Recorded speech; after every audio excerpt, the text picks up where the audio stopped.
안녕하세요. 저는 저희 올케의 어처구니 없는 얘기를 해보려고 합니다. 정말 긴 얘기가 시작될 것 같네요. 오래전 얘기부터 시작해서 지금까지의 얘기를 해야 하는데 중간에 얘기가 행여나 왔다 갔다 해도 잘 이해해 주시기 바랍니다. 먼저 저희 올케의 외모를 먼저 얘기하자면 그리 이쁘지도 그렇다고 못났다고 할 수도 없는 외모입니다. 저희 오빠는 올케와 친구 사이였고 둘은 20 중반에 결혼을 해서 남매를 낳았습니다. 오빠는 전기를 다스리는 일을 했고 올케는 아이를 키우며 살림을 했었어요. 저희 친정 부모님들은 시골에서 농사를 짓고 살고 있어서 올케는 시집살이 이런 거 전혀 당하지 않고 살았어요. 엄마는 당신이 시집살이 죽도록 당하고 살아서 며느리 생기면 절대로 시집살이 시키지 않겠다고 맹세를 하셔서 그러지 않으셨다고 하더군요. 그래도 제가 올케 입장이 아니니 올케 입장에선 어땠는지 정확히는 몰라도 가족으로 살 때 보면 저희 엄마를 너무 좋으신 시어머니라고 했으니 말 다 했죠. 저희 부모님은 해마다 농사 지으신 거 오빠네 쌀을 비롯해서 채소 등 다 대주고 겨울철에는 엄마가 따로 시골에서 자그마한 공장 비슷한 그런 곳을 다니면서 소일거리로 따로 돈을 벌어 오빠네 보태주기도 했어요. 오빠가 생활력이 엄청 강했지만 도시살이가 쉽지가 않았다고 했습니다. 제 기억으론 오빠가 살고 있는 집이 자가가 아니다 보니 이사도 많이 하고 세를 올려달라는 것 때문에 힘들어했다는 게 기억에 있습니다. 제가 그때 당시 학생이어서 많은 것을 알고 있진 않지만 짬짬이 엄마가 얘기해 주어서 알고 있었어요. 세월이 흘러 조카들이 무럭무럭 잘 커서 어느 정도 살림도 삐고 했을 때 그때 오빠는 30을 갓 넘긴 나이에 사고로 세상을 떠나고 말았어요. 저희 집안에 엄청난 아픔의 사건이었습니다. 오빠를 어렵게 얻은 저희 부모님은 물신양변으로 아들이 힘들어하지 않게 하기 위해 최선을 다했는데 그 금쪽 같은 아들을 잃은 겁니다. 저희 아버지는 충격으로 쓰러지셔서 자리에서 끝내는 일어나지 못하고 1년을 지병으로 계시다가 세상을 떠나셨어요. 엄마 또한 힘들었지만 저를 두고 자리에 마냥 누워있지 못한 엄마는 안간힘을 다해 자리를 털고 일어나셨어요. 엄마의 아픔을 감히 말할 수도 느낄 수도 없습니다. 엄마에게 오빠는 아주 많이 특별하기도 했어요. 엄마는 생기지 않는 아이 때문에 할머니한테 온갖 시집살이를 다 겪으며 겨우 아이를 가졌는데 다행히 아들이어서 시집살이가 그나마 수월해졌었다고 합니다. 그 후 늦둥이로 저를 낳았고요. 부모님의 삶의 낙이었던 오빠가 세상을 떠나고 나서 부모님은 모든 것을 잃은 것 마냥 사셨어요. 저도 그때가 제일 힘들고 아픈 시간이었던 것 같아요. 그런데 더 어이없었던 것은 저희 올케가 세상에 살다 보니 이럴 수도 있더군요. 인간의 탈을 쓰고 오빠가 세상을 떠나자마자 저희와 모든 인연의 끈을 다 끊어버리는 겁니다. 행여나 오빠 사망금을 누가 달라기라도 할까봐 그런지 온갖 추잡한 행동과 말로 다 챙기고 연락을 말 그대로 뚝 끊어버렸어요. 그때 당시 저는 어렸고 아버지는 쓰러져 누워 계셨고 엄마 또한 반정신을 놓은 상태라 어쩌지 못하고 있던 상황이었던 것 같아요. 부모님이 오빠 앞으로 들어놓은 보험료도 다 챙겨서 사라졌더군요. 그때 당시 엄마가 정신이 없던 상태였는데 거의 묻는 말에 대답을 하니까 모든 것이 이루어졌던 모양이에요. 올케 언니는 그런 엄마를 끌고 다니며 돈을 다 받아낸 것이었고요. 그리고 돈을 다 챙긴 이후로는 연락을 한순간 다 끊어버린 거죠. 저는 그때 당시 이런 걸 모르고 있었고 올케가 사라지고 나서 그리고 나중에 엄마가 정신을 조금씩 찾아가면서 알게 되었습니다. 그리고 그때 당시에는 엄마가 중요해서 그딴 거 신경 쓰이지도 않았어요. 저는 엄마가 정신을 되찾도록 무진장 애를 썼던 것 같아요. 엄마 역시 저를 위해 안간힘을 다해 정신을 차리려 애쓰셨어요. 엄마 역시 그때는 손주들 생각도 못하고 정신을 겨우 차리시고는 그런데 제일 먼저 묻는 것은 애들은 어떻게 되었는지를 묻는 거였어요. 전혀 일이 어떻게 처리되었는지 모르시는 엄마는 애들이 너무 보고 싶다며 우시곤 했습니다. 오빠 가고 나서 오빠가 세상에 없다는 것도 엄마가 받아들이지 못해서 오빠를 가끔 찾았어요. 그런 엄마를 위로하고 보살피는 것은 쉽지 않았지만 그래도 엄마가 잘 버텨주어서 너무 감사했어요. 저희는 올케의 행방을 모르기도 하지만 저희 가족 행여나 책임질까봐 싫다고 도망간 올케를 찾기도 싫고 미워서 그냥 잊고 살고 있었는데 엄마가 겨우 정신을 차리시고 겨우 잘 살고 있을 때 엄마한테 또 엄청난 일이 또 벌어지게 된 것이죠. 죽지 못해 살고 있는 엄마에게 2번의 상처를 올케가 준 것입니다. 벌어지만도 못한 올케가 애들이 중학교 다니고 있을 때 그의 둘을 저희 친정에 뜬금없이 데려와 채씨 집안 애들이니까 채씨 집안에서 거두라고 하면서 애들을 엄마한테 떡하니 던져주고 가버렸답니다. 저는 일을 하다 엄마 전화를 받고 너무 놀라서 집에 갔더니 애 둘이 저희 친정집에 있더군요. 이제는 제법 많이 커서 큰 애들이 되어 있고 오빠 모습이 보이더군요. 애들이 숫기도 없고 눈치만 보고 있어서 애들이 상처를 받을까봐 애들을 거실에 두고 엄마와 함께 방으로 들어가 엄마에게 상황을 물어봤어요. 올케는 몇십 년 만에 나타나 한다는 소리가 엄마 건강을 묻는 것은 둘째치고 애들을 이제 엄마가 맡아서 키우셨으면 해서 데려왔다고 했답니다. 엄마는 왜 그동안 연락을 안 했냐는 질문에 답은 안 하고 바쁘니까 애들 부탁한다고 하고 뒤도 돌아보지도 않고 나갔다고 해요. 애들과도 인사 한마디 안 하고 쌩하니 나가버렸다고 하더군요. 둘째가 어린데 그랬다네요. 애들도 충격이었을 거고 엄마는 어처구니 없는 상황에 놀라셔서 그 자리에 주저앉아 오빠를 부르며 울 수밖에 없었다고 합니다. 그런데 애들이 그래도 잘 커주었는지 그런 할머니를 외면하지 않고 다독였다고 하더군요. 가는 엄마도 부르지 않고 체념하듯 그냥 있었다고 해요. 그동안 올케와 애들 사이에서 무슨 일이 있었구나라고 짐작할 수 있었어요. 나중에 더 기가 막힌 사연을 들을 수 있었습니다. 저희는 그렇게 다시 모여 애들과 생활을 하게 되었어요. 염려했던 것과는 다르게 힘이 없던 엄마는 갑자기 생기가 있게 되었고 건강도 전처럼 많이 좋아지기 시작했어요. 당신이 책임져야 하는 애들이 생겼다는 생각이 드셔서 그런지 바짝 마른 몸을 이끌며 애들을 챙기기 시작했죠. 큰 조카도 싹싹하니 할머니를 잘 도왔고 둘째 조카는 누나가 하는 행동을 그대로 따라서 잘 생활해 나갔어요. 전 벌어지만도 못한 올케는 아예 찾지 않았어요. 어차피 찾아서 해결보고 싶지도 않았기 때문에 없다고 생각하며 살았습니다. 시간이 흘러 저는 결혼을 하게 되었고 엄마는 저와 있을 때보다 더 건강해지셔서 애들을 돌봐왔어요.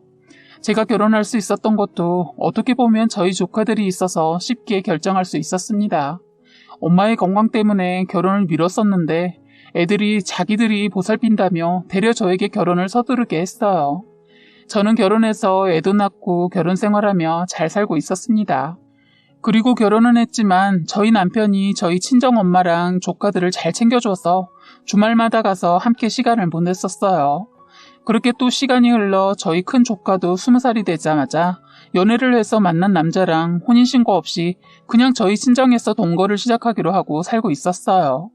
조카는 바로 임신을 해서 애도 낳았고 저희 친정엄마가 애를 키워주고 있었어요. 엄마는 자신이 해야 할 일이 많아지니까 더 건강에 신경 쓰면서 살도 오르고 건강도 많이 좋아지셨어요. 저보다 조카들이 저희 친정엄마를 더 잘 챙겼죠. 저희는 늘 그랬듯이 주말마다 저희 남편과 함께 엄마 집에 가서 조카들과 맛있는 음식도 해먹고 애도 봐주며 그렇게 행복하게 지내고 있었습니다. 그런데 여기서 완전 깜짝 놀랄 만한 사건이 터집니다. 애들까지 버리고 간 그 올케라는 여자가 세상에 애를 낳았다는 겁니다. 그런데 더 놀라운 것은 그 애를 저희 친정에 두고 갔다는 거예요. 하도 말도 안 나와서 저는 조퇴까지 하고 친정으로 달려갔습니다. 그년이 와서는 저희 조카한테 그랬다네요. 네 동생이니까 몇 달만 데리고 있어달라고. 조카가 뭐하는 짓이냐고 하자 꼴에 그랬다네요. 이게 엄마한테 할 소리냐고 하면서 머리를 쥐어박았다네요. 그러면서 너는 어떻게 결혼을 그 어린 나이에 해서 애까지 낳았냐고 하면서 축하는 못할 망정 비아냥거리면서 애 키워봤으니까 더 잘 키우겠네 했다는 거예요. 그러면서 연락처라고 주고 갔는데 세상에 번호도 다른 걸 두고 갔다는 겁니다. 저는 너무 화가 나서 경찰에 바로 신고를 했어요. 이런 것은 엄마도 아니고 이런 것을 하고 멋대로 살게 해둘 수는 없었어요. 매운맛을 보게 해야겠다고 작심하고 저희 남편을 통해 여기저기 수소문하고 해서 겨우 그 여자를 잡았습니다. 너무 기가 막힌 것은 이 여자 모텔에서 생활하고 있었다고 하더군요. 그동안의 얘기를 들을 수 있었어요. 그리고 더 기가 막힌 사건도 터지고 말았죠. 이 남자 저 남자 만나면서 생활하다 한 남자를 만나 임신해서 애 낳고 잠깐 살다가 헤어지자 짐이 되어버린 애를 딸한테 주고 또 다른 남자를 만나러 다니고 있었더라고요. 할 짓이 없어서 어떻게 남자 없이는 못 사는 여자가 되어버렸더군요. 원래부터가 밝히는 여자가 아니었나 싶어요. 기억을 되짚어보면 예전에 오빠가 일에 지어 힘들어할 때 간혹 툭 던지는 말이 하늘 어쩌고 저쩌고 입버릇처럼 말했는데 그 하늘 실컷 보고 살고 있었더라고요. 사람이 한번 망가지면 정신을 못 차리나 봅니다. 이 여자 새로 만나고 있던 남자가 돈 좀 있고 결혼까지 하자고 하는 남자를 만난 것 같더라고요. 그래서 욕심에 본인을 신분 세탁하고 아이는 딸아이 애라고 거짓말을 하면서 애를 봐주고 있다가 속이고 만남을 하고 있었더군요. 그런데 거기에다 남자가 50이 넘었는데 초혼이라 애는 꼭 낳고 싶다고 했다는 거예요. 돈 많은 남자에 혹해서 애 낳아줄 수 있다고 했다는 겁니다. 그래서 전 남자친구 애를 딸한테 버리고 간 거였어요. 이사도 안 하고 오랫동안 한 곳에서 그렇게 오래 살고 있었는데 한 번을 찾아오지 않더니 그런 일로 찾아왔다는 게 인간 이하로밖에 생각이 안 들었어요. 이런 인간을 뭐라고 하는지 모르겠네요. 더 어이없는 것은 죄책감이라고는 눈을 씻고 봐도 없다라는 겁니다. 여러 사람에게 상처 주고 정작 본인은 그걸 그럴 수도 있지라고 생각하고 있는 게 문제였던 것 같아요. 저는 그 여자한테 당장 애 데려가라고 했습니다. 지금 당장 애 데려가지 않으면 이 모든 사실 세상에 알린다고 협박했어요. 시간을 달라고 하더군요. 자기 친정에 알려서 애 데려간다고 해서 저는 며칠 별미를 주었는데 그런데 며칠이 지나도 오지 않더군요. 그런데 세상은 나쁜 짓 하는 사람 그냥 잘 살게 두진 않는 것 같아요. 며칠 뒤 그 남자도 이 모든 사실을 알게 되었습니다. 저희가 있는 곳에 올케를 만나러 왔다가 다 알게 된 거죠.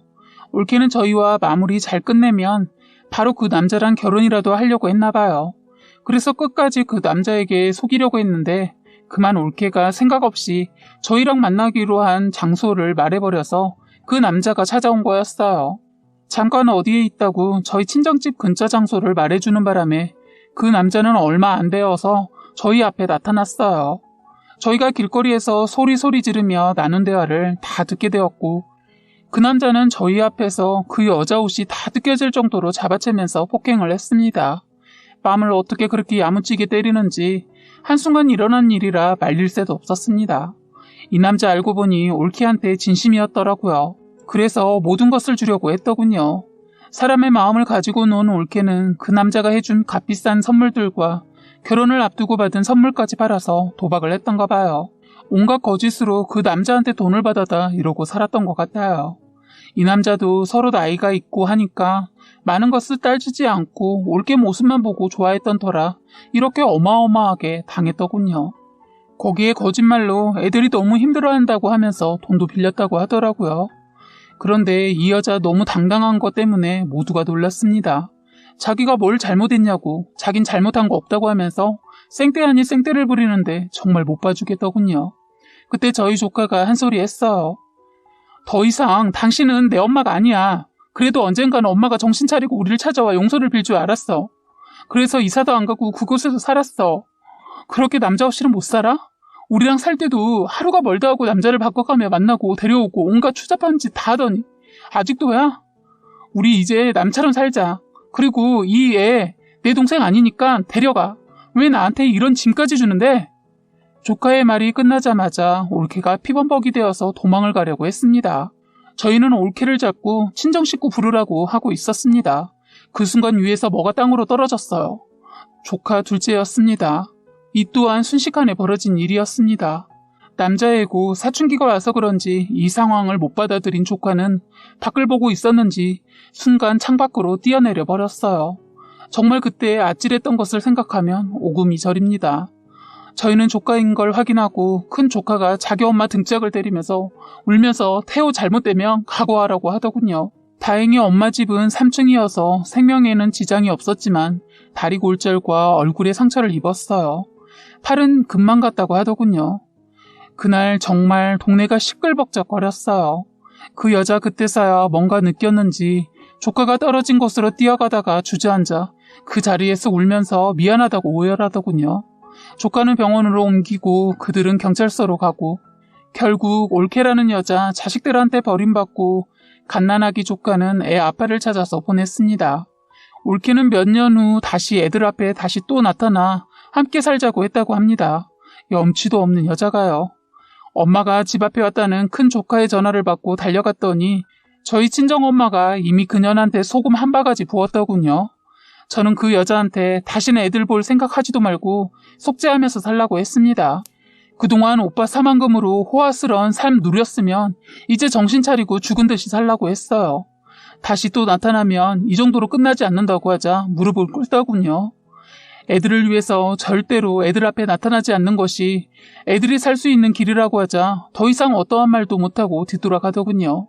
더 버틸 줄 알았는데 태어 안부를 묻고는 가더군요.